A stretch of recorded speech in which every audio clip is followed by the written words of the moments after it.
description of the cosmic dance is the best.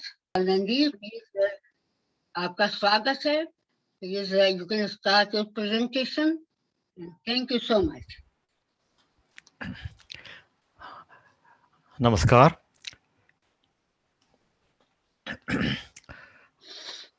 Namaste, everybody. Namaste. We will. May I start? Am I audible? Yes, we are audible. We can hear you fine. Fine. We will start with one Mangala verse sung by Dr. H.R. Meera, my wife. So after which I'll start.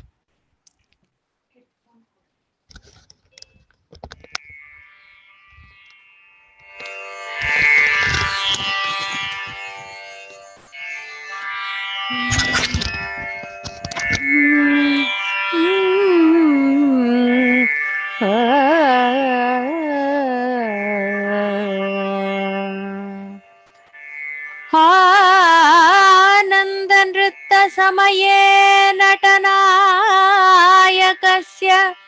पादारविन्दमणिनूपुरशिञ्चितानि आनन्दनृत्यसमये नटनायकस्य पादारविन्दमणिनूपुरशिञ्चितानि आनन्दयन्ति मदयन्ति विमोहयन्ति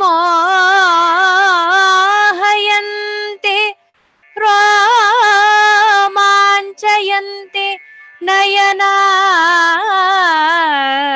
कृतार्थयन्ति आनन्दनृत्यसमये नटनायकस्य पादारविन्दमणिनूपुरशिञ्चितानि आनन्दयन्ति मदयन्ति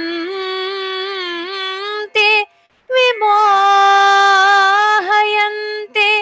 रोमाञ्चयन्ति नयनानि कृतार्थयन्ति.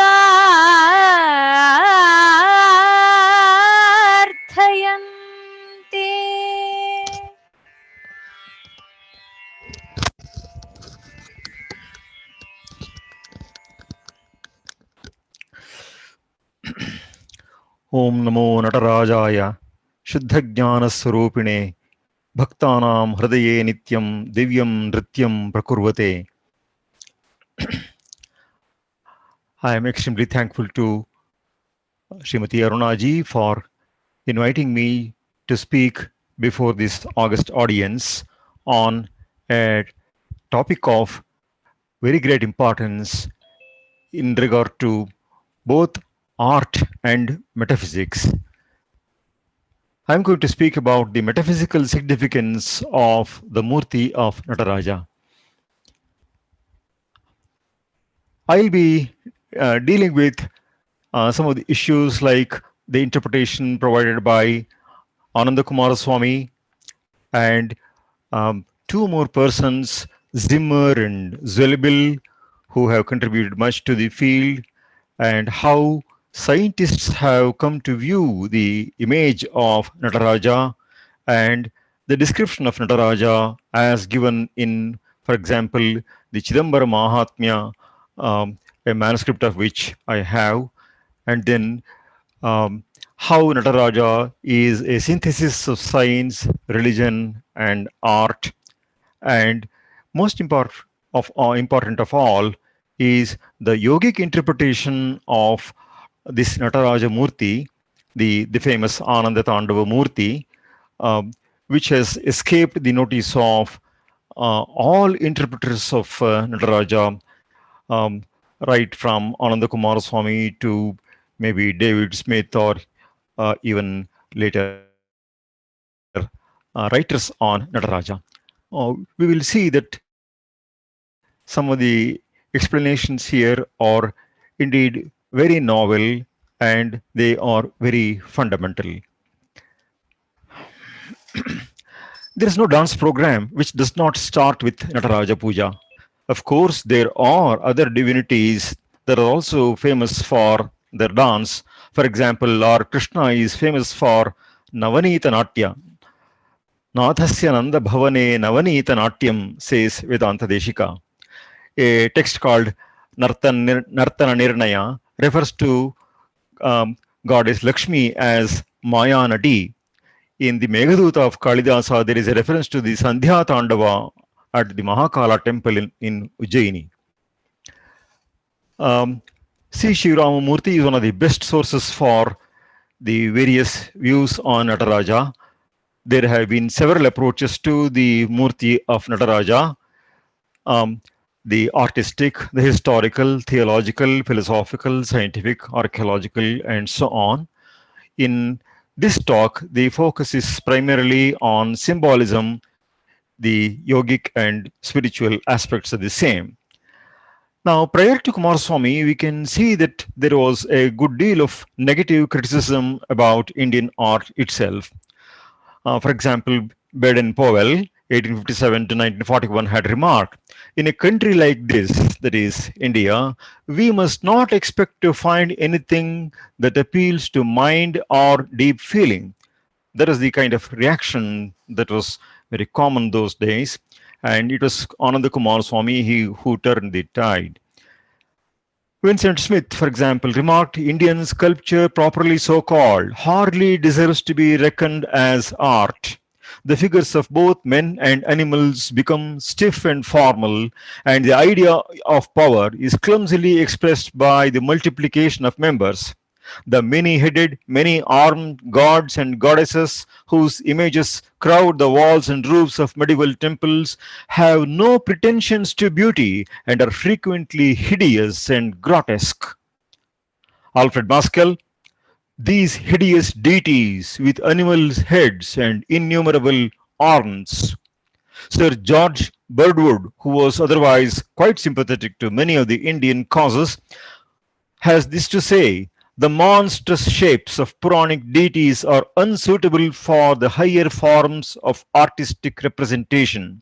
And this is possibly why sculpture and painting are unknown as fine arts in India. Such were the disparaging statements of many of the art critics prior to Ananda Kumaraswamy.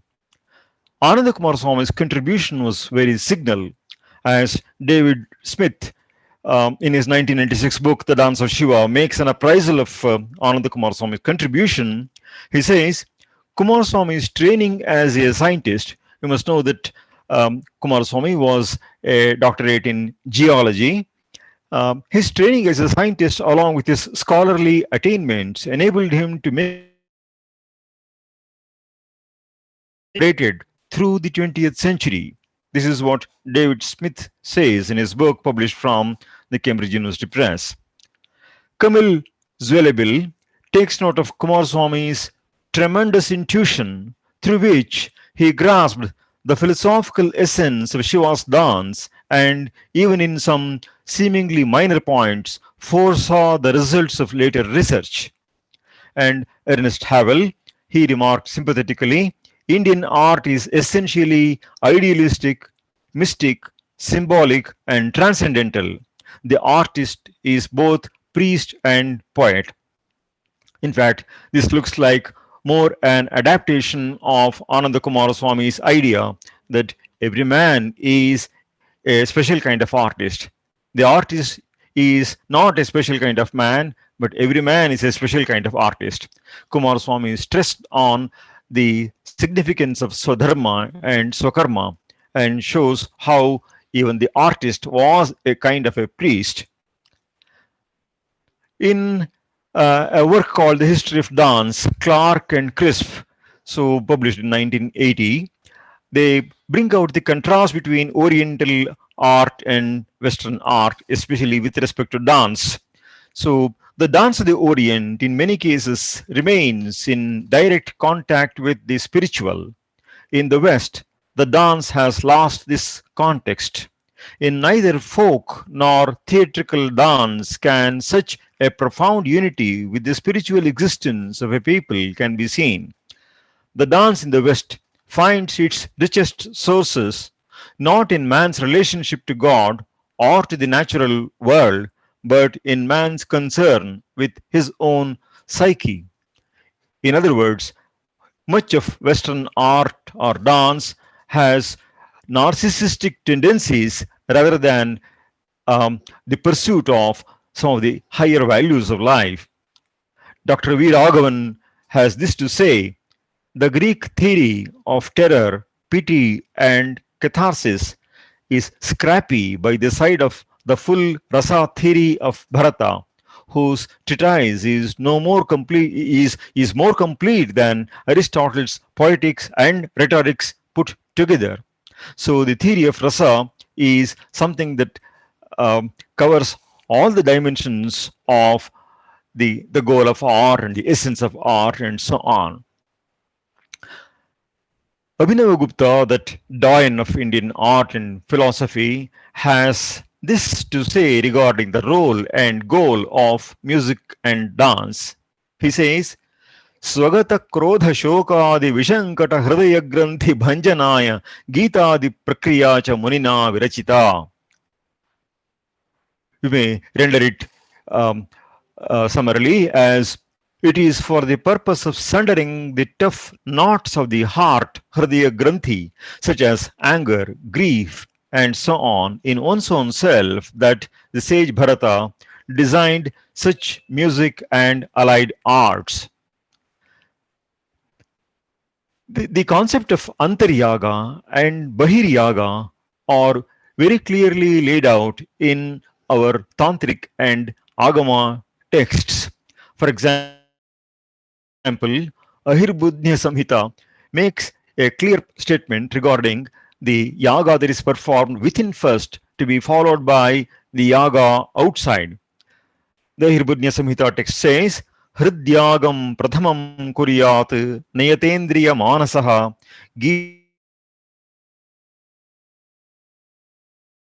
Gita vaditra nrittadyaihi devam abhirchayet tataha. So the various aspects of music and dance, Gita, Vaditra, and Nritta. In fact, the three together are called Sangita. Gitam, Vadyancha, Nrityancha, Trayam, Sangeetam Uchyate. So they constitute what is called the Bahiryaga, and the contemplation that takes place prior to the commencement of the performance of dance or music is referred to as Antaryaga or Hridyaga, and that is prescribed as the first thing to be done, and it is only afterwards that one has to perform the Bahiryaga. And the former, the Hridyaga, necessitates the complete control over one's own sense organs and mind. Niyata Indriya Manasaha. The Vishnu Dharmottara Purana, which dwells at length on the various aspects of art, has this to say regarding the role of various arts in the performance of the puja of the Lord. We can see that the puja becomes the part of nritya, and nritya becomes a part of puja in the Indian scheme of things.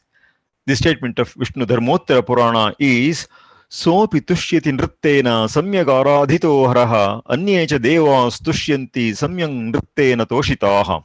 This is in vivid contrast to the goals of art or of dance in the West. And therefore, it is the propitiation of the divinities that is essentially aimed at in the performance of dance. Pushpa naivedya danebhyaha nritta danam vishishyate. So the worship of the Lord through flowers and through other offerings. So by far excelling that is Nrittadana, the dance performed as a puja.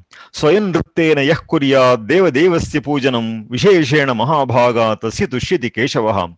So Lord Keshava would be pleased the more by the performance of dance by one's own self. So rather than asking for some others to make a brief performance as a part of the puja, if the performer of the worship is himself an adept in dance and is able to present his dance, that is indeed something that pleases the Lord. Nrittam Geetam Tatha Vadyam Dattva Devaya Vishnave Sarvakama Samriddhasya Yajnasya Phalam Ashnute. and therefore the performance of the dance is something that procures for one the same benefit and fruit as the performance of a sacrifice. So Devataradhanam Kuryat Yastu Nrittena Dharmavit Sa Sarva Kaman Apnoti Mokshopayancha Vindati. So the person performing the dance, so if he also propitiates the Devatas, then he ultimately gets the very means for the liberation from bondage. Mokshopayancha Vindati. Now, the importance of the various arts is something which is recognized even in the Dharma Shastra texts. For example, in Yajnavalkya Smriti, we have the famous verse, Veena Vadana Tattvajnaha Shrutijate Visharadaha Talajnyascha Prayasena Mokshamargam Yachati. Comment, this is a text of 3rd century AD, and commenting upon that, Mitakshara, 12th century, says, Chittavrittir Atmaikagrataya Sukaratvat Alpayasena Eva Muktipatham Yachati. And therefore, this involves a thorough focus on the theme that is going to be presented. And because the Atmaik Agrata of the Chittavritti is so easily achieved here, Alpayasena Eva Muktipatham Niyachati, one attains to the marga of liberation with very little effort. We can see that Kalidasa too makes a reference to the art of the stage as Kantam Kratum Chakshusham, that this is a yajna which is ocular in nature. This is an ocular sacrifice, he says. Devanam idam amananti munayaha kantam kratum chakshusham rudrene umakrita vyatikare swange vibhaktam dvidha, and so on. So, Traigunyodbhava matraloka charitam nanarasam drishyate natyam bhinna rucherjanasya bahudhapyekam samaradhanam. Now, it was Dalrymple who remarked how Hinduism is both ancient and continuous in his work called The Age of Kali. So he says, while the gods of Thebes and Parthenon have both been dead and forgotten for millennia, the gods and temples of Hindu India are still alive and active as ever, speaking admiringly of the astonishing antiquity and continuity of Hinduism. Now, I will not go very deep into the interpretation given by Kumaraswamy, but I will be touching upon that. So, subsequent to Kumaraswamy explaining the theme of Nataraja, so in his book, the famous book of the same title, The Dance of Shiva, even scientists began to pay attention to the Mūrti of Naṭarāja. For example, Fridtjof Capra, the famous author of The Tao of Physics and the Web of Life, he remarked that the dance of Shiva is the dancing universe, the ceaseless flow of energy going through an infinite variety of patterns that melt into one another. So this is a statement from his Tao of Physics. But more importantly, the statement of Carl Sagan, an American astronomer, planetary scientist, cosmologist, astrophysicist, astrobiologist, author, and science communicator, is very interesting. He says, if the universe is expanding as per the Big Bang model of Fred Hoyle and Abel Maitre, then what happens to the stars that expand, explode, and die? If, as another school of astronomy says, that the universe is contracting and that stars and galaxies are being pulled back to a center of creation, where do they all go? The answer lies in Hindu cosmology. So he shows the Nataraja's drum on the one hand, and this symbolizes the creation of the universe, the stars, galaxies, and human beings, and pointing to the fire on Nataraja's other hand. This symbolizes destruction of what has been created. Yet more telling is the comment of Ilya Prigogine, so physical chemist and Nobel laureate, and Isabel Stengers, Belgian philosopher who has worked on the philosophy of science. He says, the two authors say, each great period of science has led to some model of nature. For classical science, it was the clock. For 19th century science, the period of the Industrial Revolution, it was an engine running down. What will be the symbol for us? What we have in mind may perhaps be expressed by a reference to sculpture from Indian art to our time. In some of the most beautiful manifestations of the sculpture of the dancing Shiva, there appears very clearly a junction between stillness and motion, time arrested and time passing. We believe that this confrontation will give our period its uniqueness. So it is in the book called Order Out of Chaos, 1984. Ananda Kumar Swami has made a survey of, he was a pioneer in the history of Indian art, apart from his very deep contributions to metaphysics in the last 20 years of his life at Boston. So he has made a survey of the various images of Nataraja and says the numerous depictions of Nataraja vary amongst themselves in minor details, but all of them express one fundamental conception. We have numerous sources for the iconography of Nataraja listed by C. Shivarama Murthy. So some of the texts mentioned are Amshumad Bhedagama, Kurma Purana, Chaturvarga Chintamani, Devata Murti Prakarana, Matsya Purana, Vishnu Dharmottara Purana, Shilparatna, Sri Tattva Nidhi, and Sakaladhikara. Now, we must now get to a description of Nataraja, and as for example, given in Chidambara Mahatmya. So there are a few verses. Chaturbhujam Trinetrancha Prasarita Jatanvitam Gauravarna Samayuktam Barhipincha Samanvitam, etc. There are quite a few verses. I'll not read out all those verses. I'll give you the gist of those verses. Nataraja has firmly stamped one foot of his, the other, the bent one, Kunchitapada, has a charming anklet. The Mangala shloka that was sung was on this anklet.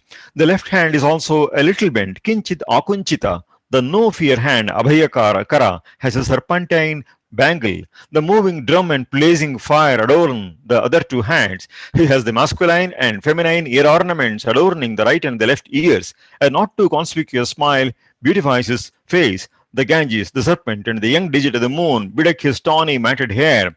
The whirling matted hair has tinged the various directions with its hue. In the midst of all this, he looks like 1,000 suns arisen together. This is the description of Nataraja given in Chidambara Mahatmya. So the Dhyana shlokas there are also very interesting. So Nataraja has 4 hands and 3 eyes. His jatas are outstretched. He is fair in complexion, adorned with the peacock's plume. Upon his head we see the Dhatura and the digit of the moon. At the tip of his jata on the right side, Ganga adorns him. There is Patra decoration on his left ear. There is Makara ornament on his left ear. He is embellished with all ornaments. He dons the Upavita. He wears the hide of a tiger.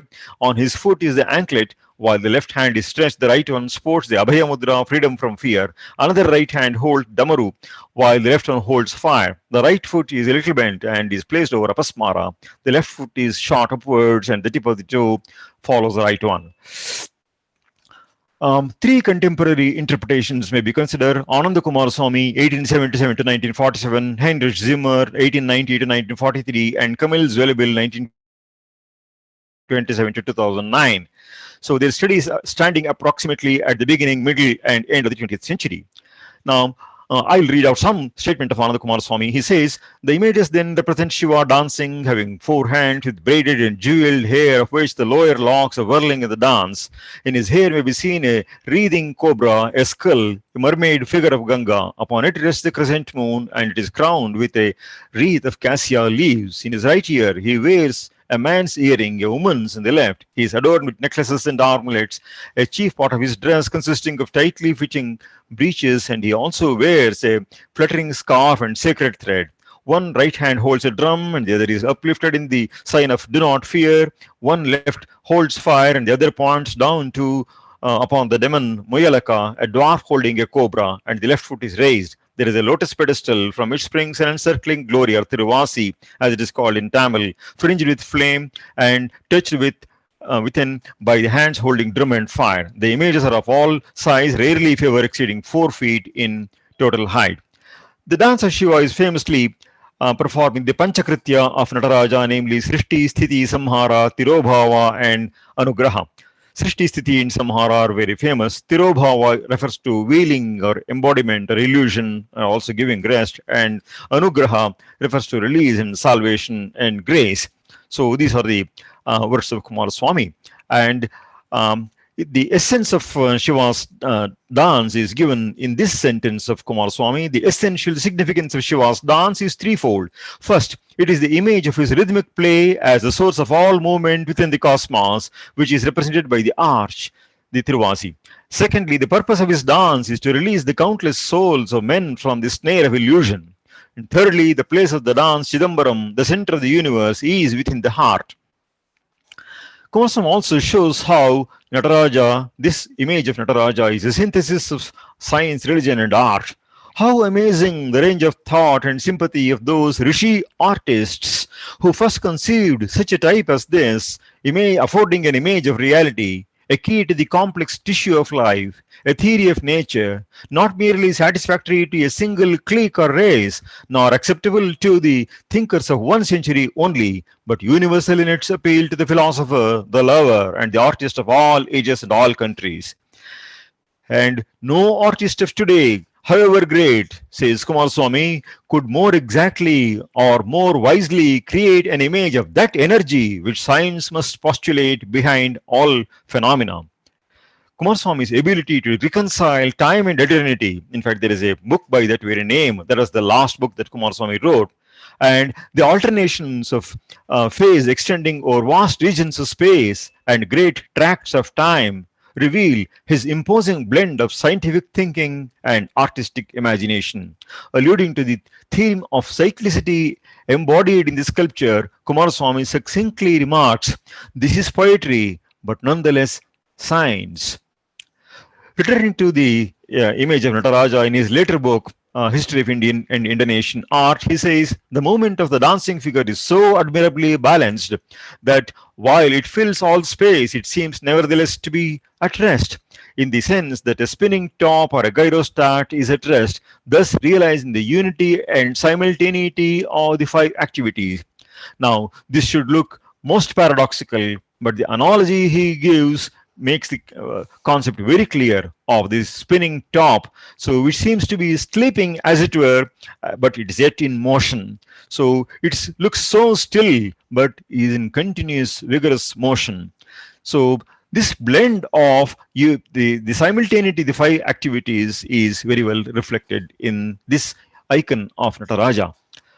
Coming to Zimmer, he refers to the balance of hands, so illustrated by a counterpoise of creation and destruction. So speaking of apasmara, he says it is symbolic of life's blindness, man's ignorance. So hence conquering this demon amounts to attainment of true wisdom, wherein is the release from the bondage of the world. Referring to the Prabha Mandala or Tiruvasi, he says the ring of flames and light encompassing the god as signifying the energy of wisdom, and he also brings in the interpretation of the syllable Om of the three letters of Om, referring to the three states, namely Jagrat, Swapna, and Sushupti. And he also expresses Nataraja expresses the paradox of opposition and balance, the creative force and the quiescence of the absolute, Kala and Mahakala, time and eternity, the cyclic rhythm and the sovereign calm blend in him. As Zimmer remarks, Nataraja displays these patterns not only simultaneously but in sequence.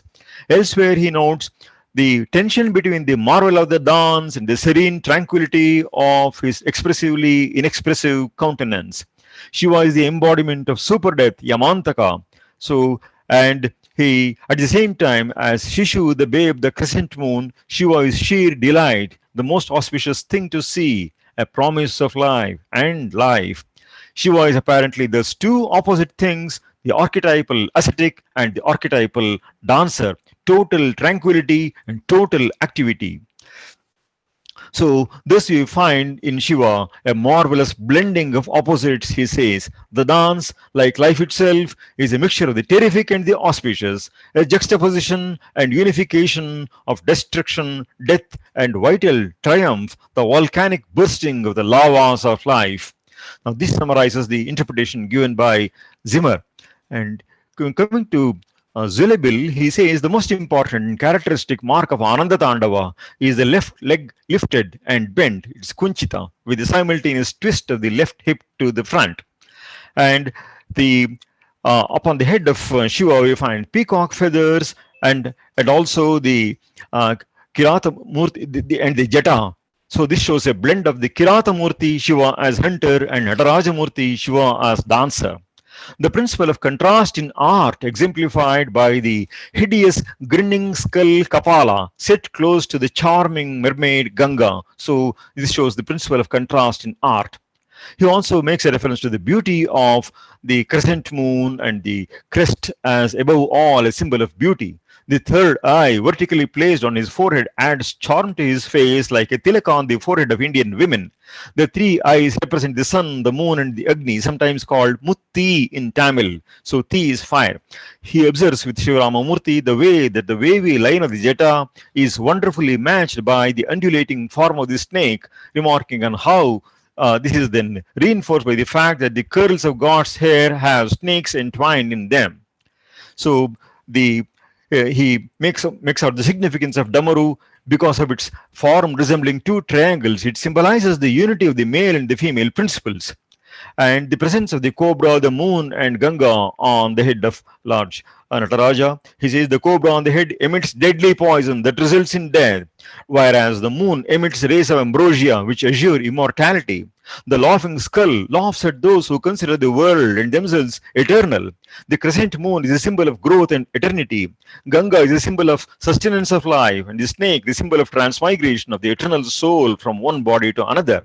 The Tiruvasi represents the dance of nature or Prakriti, within which the dance of the prime mover is an eternal event. The whole form may be read too as a mystic mantra Om, and he refers to the Panchakritya interpretation. So the gist of Zulabil's interpretation is that Nataraja's dance expressive of the polarity of the opposites, of the conjunction of opposites, and the resolution of contradictions, which is usually the object of most Hindu myths, he says. So it is Ananda, peaceful bliss, and Tandava, vigorous, awesome, fearsome dance. Now, after covering these three interpretations of Ananda Kumara Swami and its Zimmer interpretation, was a householder saint, 1913 to 1969. He lived in a remote village called Hedatale in near Nanjangoodu of Karnataka. So he has given a beautiful description of Nataraja on totally yogic lines. The Nataraja of Tiruvalangadu is the one that has caught his fancy, as has also caught the fancy of Ananda Kumar Swami, in whose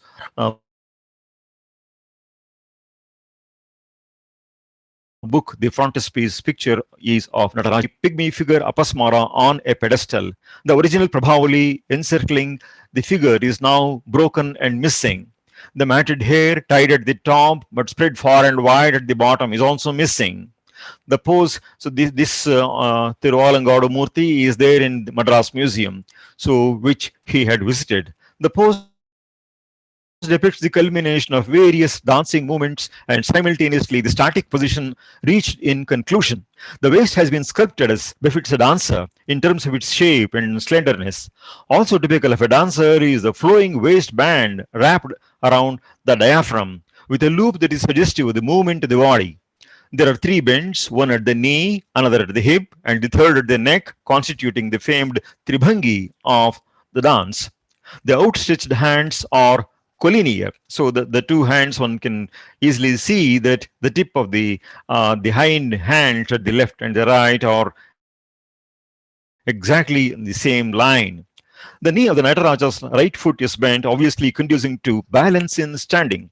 So the bent foot so shows that it helps the balance to be in that position for quite some time, and adding eminently to the grace of the posture. The bent left foot, Kunchita Pada, has pointed toes. In the parlance of devotion, it is also called Anugraha Pada. The digits of the Kunchita Pada are stretched. You can see the closeness of observation. So many of which points have been missed by all the earlier describers of Nataraja Murthy. The Nataraja is in a dancing pose, trampling that Apasmara on a pedestal, and in this talk, I'll be focusing on 6 items that are paid special attention to by Sri Ranga Mahaguru. the apasmara. What is the significance of apasmara? See, Ananda Kumar Swami has made this remark that the dancing figure of Nataraja apparently has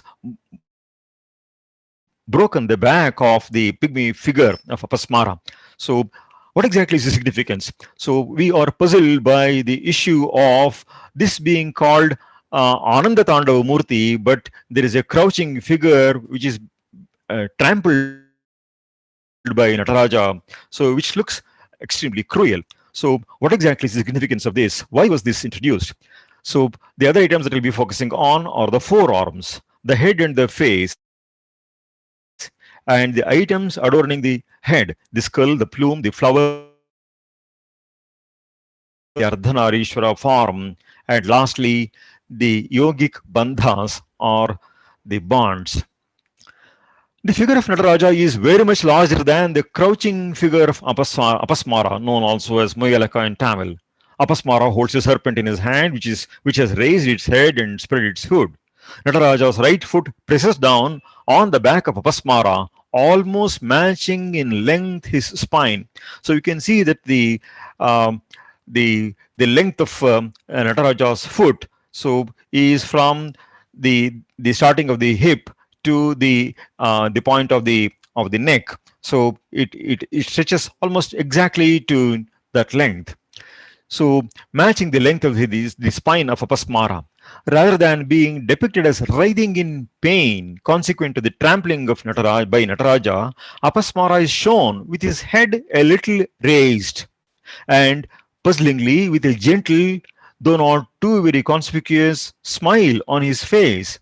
His eyes appear to be endeavoring to catch a glimpse of the face of the person bearing him down on his back. Now, what is apasmara? So, the issue of apasmara we come across in two places very peculiarly. One, of course, is in Ayurveda, and number two is in Bharata's Natyashastra. I will not deal with the issue in Bharata's Natyashastra for want of time. So I'll deal with the issue in Ayurveda, so which describes apasmara as a disease characterized by convulsions and repulsive functions consequent to an eclipse of the inner faculties. Smrite apagamam prahur apasmaram bhishagvaraha tamah pravesha bibhatsa cheshtam dhi sattva samplavat, says Charaka Samhita. The pressing of Nataraja's foot upon Apasmara's spine is highly significant from the point of view of yoga. Now, the yogic science, yoga texts describe several chakras in the human body, and there are exactly 6 chakras spanning the spine and forming one unit, whereas the ones above the nape to the cranium form another unit. The former is called Shaktisthana, and that is the realm of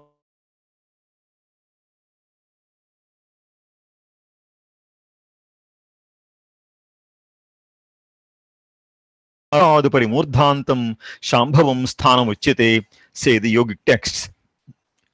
The entanglement of the jiva in samsara is primarily due to the jivas being unable to go beyond the realm of Prakriti to the original realm, namely that of the Purusha. Nataraja thus applies pressure upon the Prakriti portion of Apasmara, and it is this that isn't the transportation, a sort of a veritable squeezing of the jiva from the realm of Prakriti into the coveted realm of the Purusha, thus restoring the jiva to the original nature. It is thus an anugraha, a favor that the Lord has rendered to the jiva, the greatest possible benefaction indeed. As Sri Rangamahaguru states it, what is apparently a nigraha is indeed an anugraha. It is not a punishment, but a blessing, a nigraha rupa anugraha, as he would put it. Now, there is a famous saying in Sanskrit, Upakarishu yas sadhuhu sadhutve tasya ko gunaha, apakarishu yas sadhuhu sasadhuhu sadbhiruchyate. So, him we do not call a sadhu who returns the favor done by some benefactor. On the other hand, him we call a sadhu who does favor to a person who is on the offensive to him.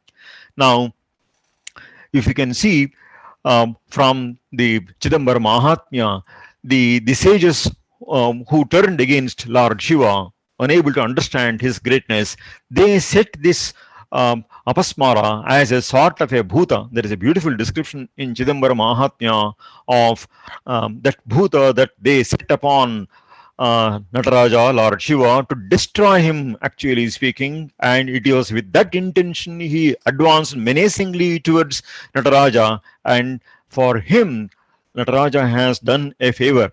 There is a beautiful saying in the Ayurvedic texts that when the doctor performs an operation, he looks extremely cruel. But on the other hand, it is kindness that activates him. Nidanajnasya bhishajaha rugna himsam prayunjataha na kinchidapi nairghanyam granayamatra prayojika, says a Subhashita. And therefore, it is as a doctor who performs an act of kindness that Nataraja is doing this act of kindness to this apasmara, so who had come to actually attack Lord Shiva himself.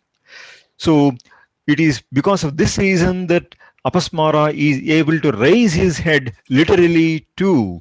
And this also explains why Apasmara is trying to catch a glimpse of the face of Shiva, and why there is a smile, because it is a contagious one. So howsoever mild it may look, so upon the face of Apasmara, attempting to emulate that of Lord Shiva, whose benign smile is so very charming. Shiva tramples upon Apasmara with his right foot, and the right foot may also be noted, constitutes the Purusha portion of the body. The right half of every individual is the Purusha Bhaga, portion of Shiva's person that imparts the Purusha nature to the crouching figure, a very natural development of going beyond the realm of nature. The left portion of the body being feminine, there is a natural shyness. So I'm describing the posture of Nataraja, where the left leg so has been raised a little and bent a little. It's the Akunchita Pada. So the feminine portion of Nataraja has a certain natural shyness on its part, and hence the genitalia covered by the lifted left foot.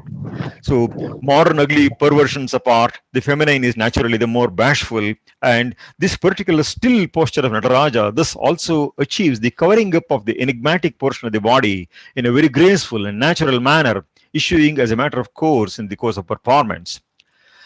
Even as the smile of the Lord is inductive, so is the superposing touch of the Purusha aspect, arousing the Purusha Bhava in the crouching recipient, while any similar or even relatively less pressure on the belly, suppose the Apasmara was sleeping in the Uttana posture, could have snuffed out the life of the boy. The back can take the weight with comparatively less risk, but even more significantly, it is a spine, the Sushumna or the Brahmanadi, that needs the divine touch to transmute the demoniacal body into the divinely charged one.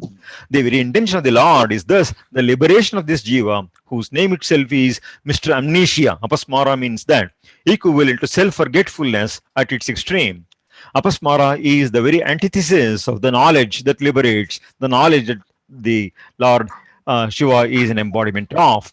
Yet even the feet of the Lord, relatively the Adhamanga of the Lord's figure, can confer liberation upon him, helping raising the Uttamanga of the supine figure. Now, this indeed clarifies the significance of the Apasmara Murti there. So, this has not been taken up by any interpreter of the Nataraja Murti, and this thoroughly explains in a yogic fashion the significance of the trampling of Nataraja. Now, coming to the arms, the second point that we wish to cover.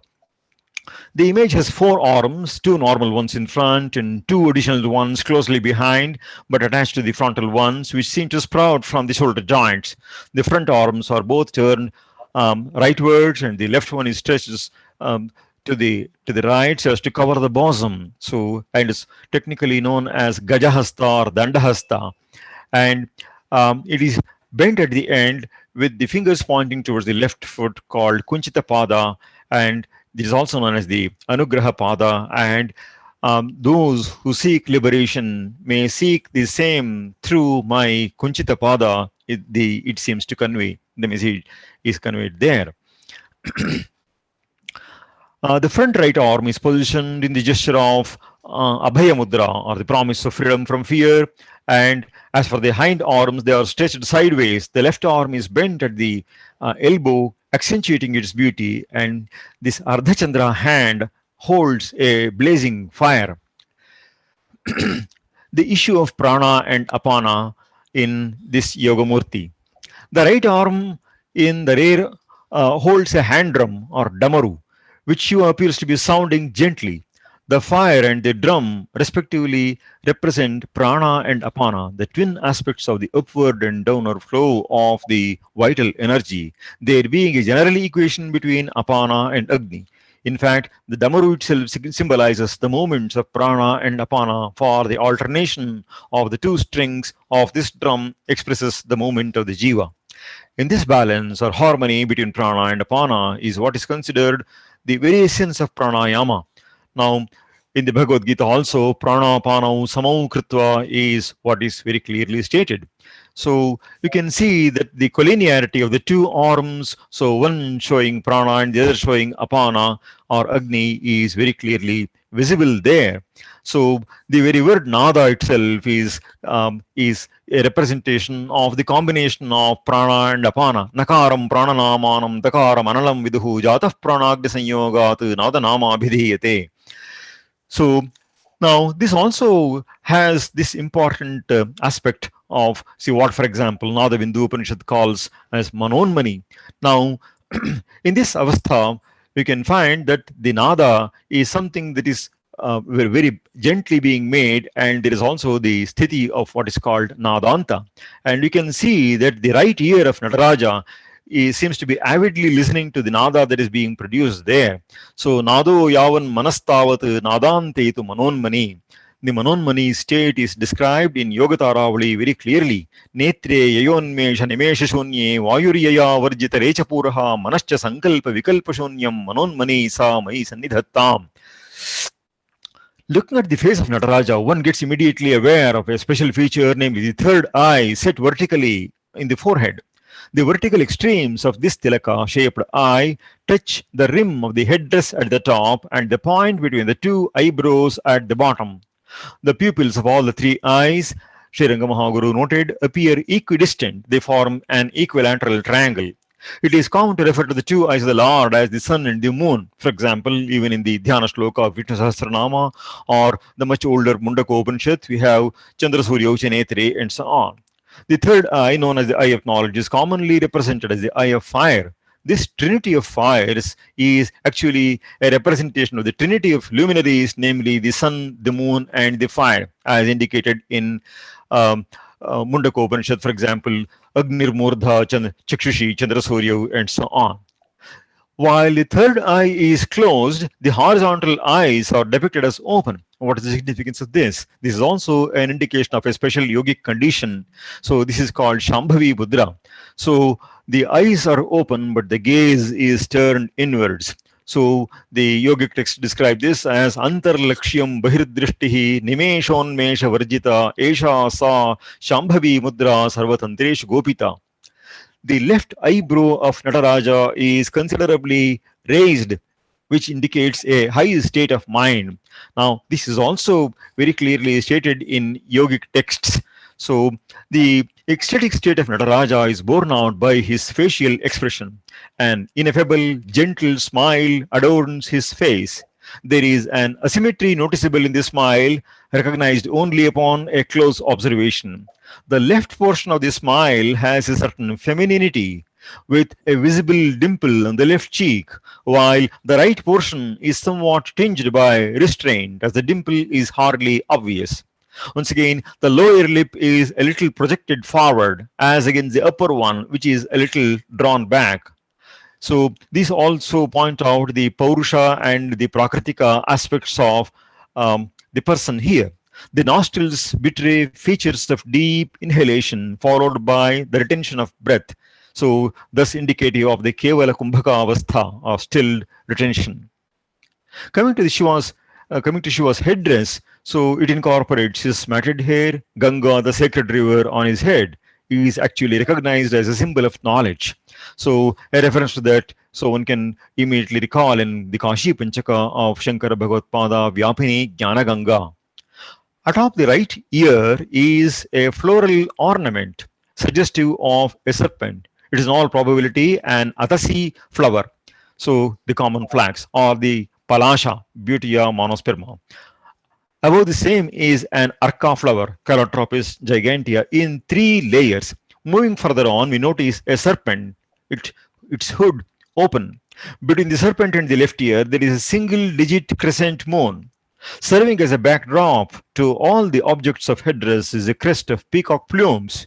The 15 plumes of Shiva's headdress visually allude to the flames of the Prabhavali. Now, there is even here a trinity of luminaries indicated upon the head. There is this arca flower, and arca stands for the sun. The peacock is known by the term shikhi, so which also means fire. So with the word shikha standing for either the tuft or the summit or the plume or the ray or the flame or the peacock's comb.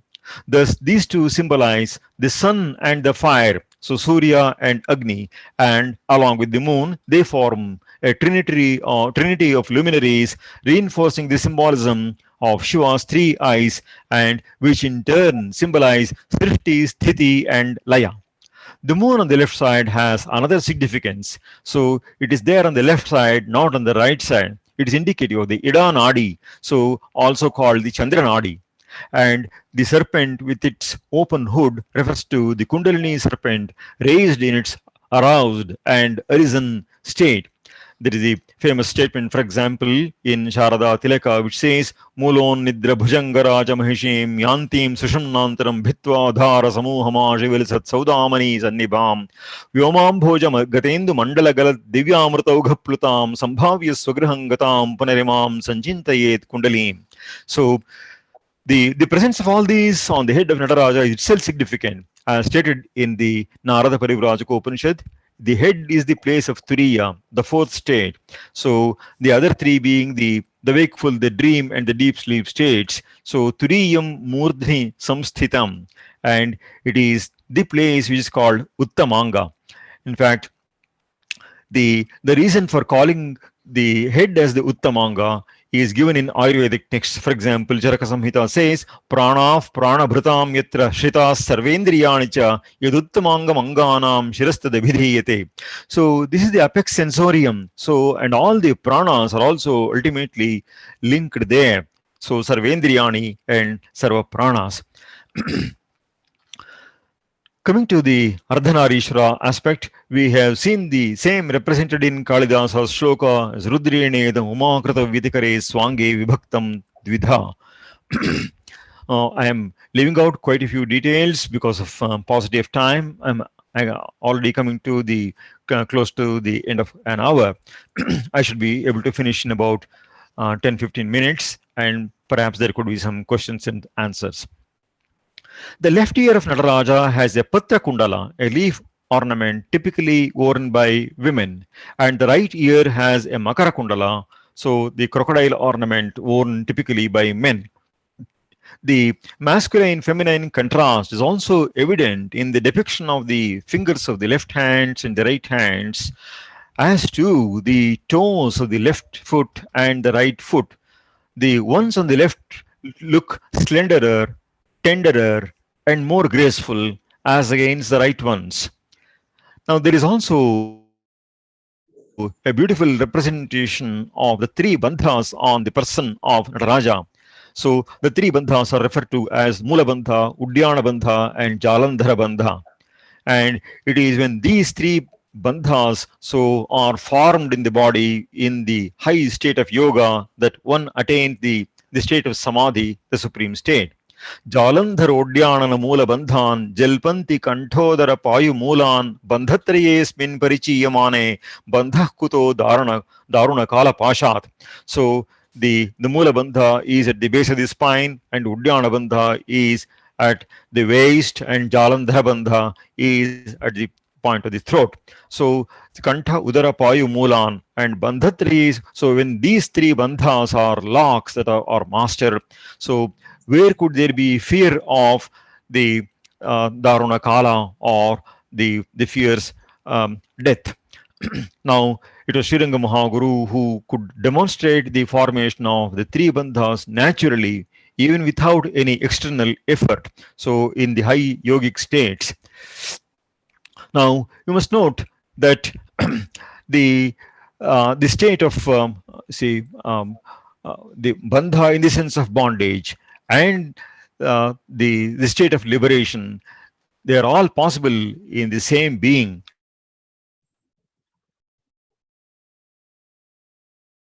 That is why there is no clear-cut demand. The same person can be a deva, and this is what Srila notes very well in his Brihadaranyaka Bhashya. Shastra janita jnana karma bhavitaha dyotanat devaha bhavanti ta eva swabhavika pratyakshanumana janita drishta prayojana karma jnana bhavitaha asuraham. And those who rely upon merely pratyaksha and anumana and drishta prayojana, so these are asuras, whereas those who have shastra janita jnana karma bhavitaha dyotanat devaha bhavanti. So that way we can see that even Apasmara, so who was a demon, so actually becomes a part of the gana of Shiva, so rising to divinity. Now, we thus see that in this Mūrti of Nataraja, so there is not a single aspect, so that does not relate to the supreme tattva of the Jnanopadesha of Lord Shiva, which is possible only in the highest jnana in the yogic state. Now, Abhinav Gupta makes a beautiful remark, and he says, Nacha rasopayogi lalitya bhaga shunyaha kopi natye parispandaha. So, little ought to stir in a dance recital that conduces not to the representation and experience of rasa, the essential emotion. Now, thus we see that the Murti of Nataraja, so with his beautiful smile, and though it apparently looks trampling upon Apasmara, it has see, conferred liberation even upon Apasmara. The the fact that this could all be achieved in a piece of sculpture made of bronze or whatever. So in the Chola sculpture, so that is most famous for it. So um, is one of the most beautiful sculptures so that India has produced. So with this, I conclude my talk on the interpretation of Nataraja. And if there are any questions to be asked, I must welcome them. And I do not know how well I can answer your questions. So, but feel free to ask your questions. I thank once again the authorities of Vishwa Hindu Parishad for inviting me to give this talk on Nataraja, which is at once a most beautiful piece of art and also the very embodiment of all the key principles of yoga. Namaste, all of you. Why I cannot see myself here? Hello, can you all listen to me? Hello? Oh. Maybe I can come to the other. Can I come here? Hello?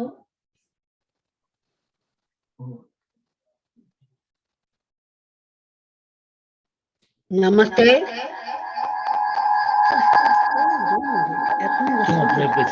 नहीं आ रहा ना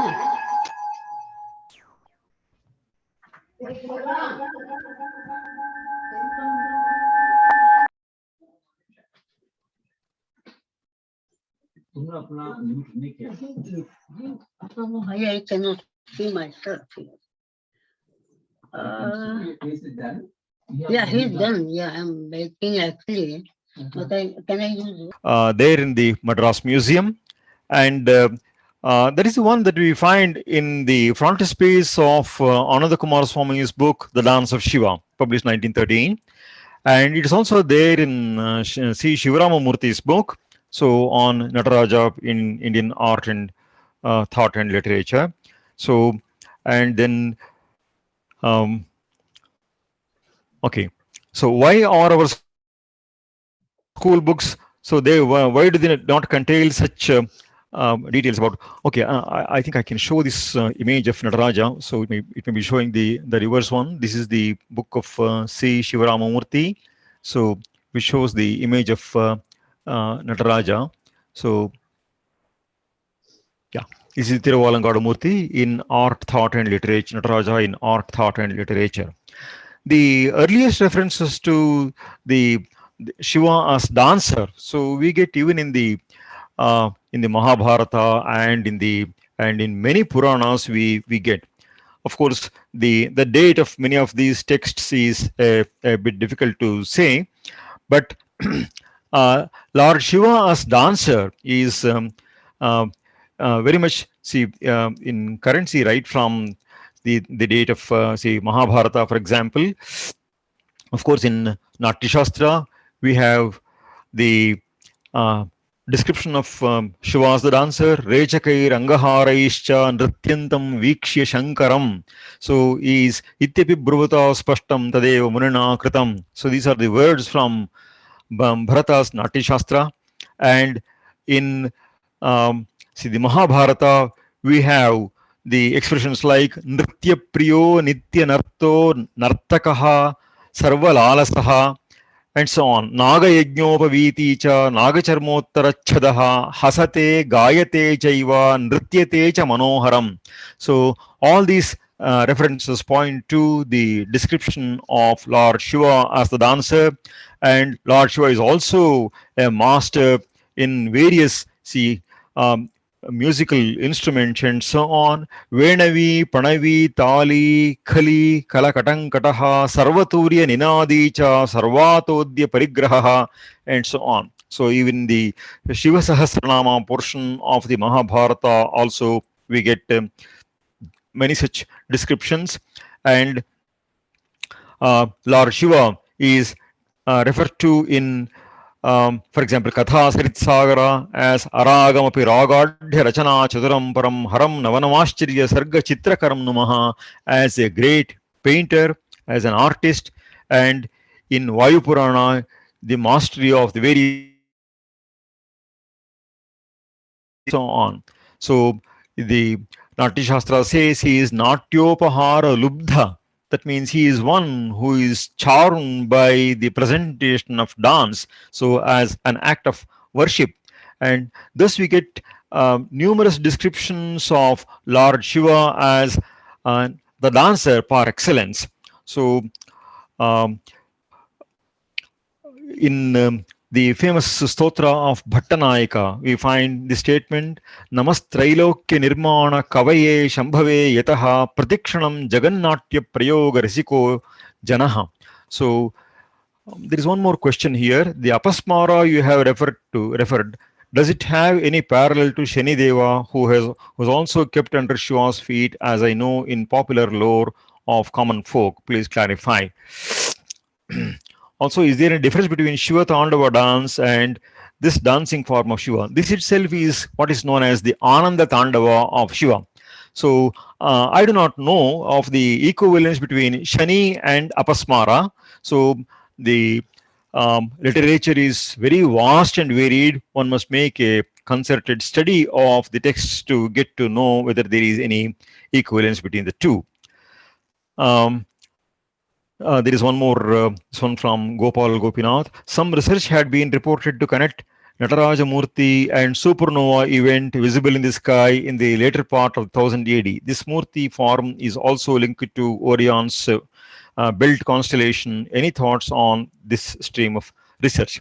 Of course, it is there in Fridtjof Capra's book and many other books. So comparison of Lord Shiva's performance of dance and the appearance of galaxies and so on. So there certainly could be seen some similarities between the two, but we cannot say that this is exactly symbolic of that, or to be interpreted on those very lines. because what we see in the sky as the astronomical phenomenon, they keep changing, and they are not necessarily the one that can be related to this, but there are moments when there can be some still situations which can be comparable. Is there any difference between Shiva Tandava and Dancing Shiva? Is there any asymmetry between the two triangles of Damaru? So I must look into the picture. So um, of uh, the Damaru, and probably thereupon I can notice that. It is also commonly said that one should not play the Shivatandava Stotra, or they can be an apocalypse. Nothing like that. There is a um, yeah, the Damaru is not very clearly visible. So probably one has to go to the museum and get photographs from various angles and try to measure. And it is only then that one can see whether there are the two triangles of the Damaru are symmetrical or asymmetrical. So they could possibly be symmetrical. And Shiva Tandava Stotra, in fact, at the commencement of the talk, Arunaji had displayed one shloka which also describes Shiva's dance. So that is a stotra by Patanjali of Shiva Tandava Stotra, and there is also the famous Ravana Krita Shiva Tandava Stotra. So Jata Kataha Sambhrama and so on. So that is also a famous stotra. So there is nothing like one should not play the Shiva Tandava Stotra. On the other hand, it is Lord Shiva is um, eulogized as performing the Tandava, and that is a sight to behold. So the Sandhya Tandava, of course, there are many types of Tandavas. So the Sandhya Tandava is one that is referred to by Kalidasa in his description of the Mahakala temple at Ujjaini. So even to this day, see, we have that Mahakala temple and the Tandava Murthy there represented. So we do not believe that Big Bang theory is not. What is the question? Okay, just a minute. Is not true as they teach. The creation of Jiva or life, including universe, is referred to Shiva Tandava. Please clarify. I'm not able to get your question very clearly. We do not believe that Big Bang theory is not true as they teach. So, of course, see, there is this theory of the pulsating theory of the universe. So, according to which there is a cyclicity in the creation and destruction of the universe, and this keeps happening. So, after the expansion of the universe, there is also a stage of contraction of the universe. Scientists speculate, and thus there is it is all reduced to a point mass, and this once again explodes, and the whole creation takes place, and so on. There is also the steady state theory, perhaps stated by Oparin and others, that the universe was always like this, and there is no question of the creation and destruction of the universe, and so on. Of course, obviously, we cannot get any easy proofs for the same. So we have, for example, the book, The First 3 Minutes by Weiner, and so on. So what kinds of changes took place then, and the conditions therein. So they determine the conditions of the entire future, and so on. And therefore, even among scientists, there could be differences regarding the Big Bang theory, but that seems to be plausible. And this cyclicity of creation and maintenance and destruction, Srishti, Sthiti, and Laya. So it is only in Hindus that we have this concept of this continuous Srishti, Sthiti, and Laya, and also of Aneka Brahmandas. So Aneka Brahmanda Koti Nayaka, the Lord is referred to as, and therefore what science presents to us today appears to be but a small portion of what the entire universe is. So I am Anupama Jayasimha. It's believed that the followers of Pratyabhijna philosophy practice their highest form of yoga in front of this Ananda Tandava Murthy as their Dhyana Murthy in their tilas. So the concept of this beautiful statue came from Kashmir Shaiva philosophy. I'm curious to know why there was no mention of this in your talk. it's quite possible that it could have had, the Kashmir Shaiva origins. So not impossible. So even in his um, commentary upon Bharata's Natya Shastra, Abhinavagupta begins with a verse in praise of Shiva's Tandava there. And Kalidasa himself hails from Kashmir, some people claim. Of course, there are many claimants for many regions that claim Kalidasa belong to them. So, because he has described Ujjaini so much, so there are people who say he must have been born in Ujjaini. So, he has described, for example, the coconut trees, and therefore Keralites feel that he must have been a native of Kerala. So, he has described the uh, Kesara Kunkuma, and therefore he must have been a Kashmiri, and so on and so forth. Almost every region claims Kalidasa belonging to them, so belonging to that region. So Kalidasa is indeed a national poet. So it's not impossible that this might have had some relationship with Kashmir Shaivism, with the Pratyabhijna school, because the very theme of Kalidasa's Abhijnana Shakuntala has this notion of Pratyabhijna, of the recognition of the person, so who has been forgotten, and so on. And even here, Apasmara refers to a sort of a forgetfulness and the renewal of true knowledge. So is what is referred to in the Pratyabhijna school of thought also, and therefore there could be some link. Who was the sculptor and when was it made? So this refers to the Chola kings, and perhaps it is about 8th century or so, roughly around the time the sculpture was made. And I think there is um, the technique of preparing the sculpture. One person from Bangalore by name Dr. Sharada Srinivasan has done a good deal of work on the Chola sculpture of Nataraja and other Murthis. So you can get to know the details from books like that regarding this. Kumar Swami himself, in his medieval Simhalese art, so he had made a visit to the various sculptors, and so has recorded the way many murtis are created through the various um, see, methods um, of, of molding the various lohas and so on. You can look into that text. Any other question? The end of the time. So, with the final thoughts from Kannanji, we can stop today's end.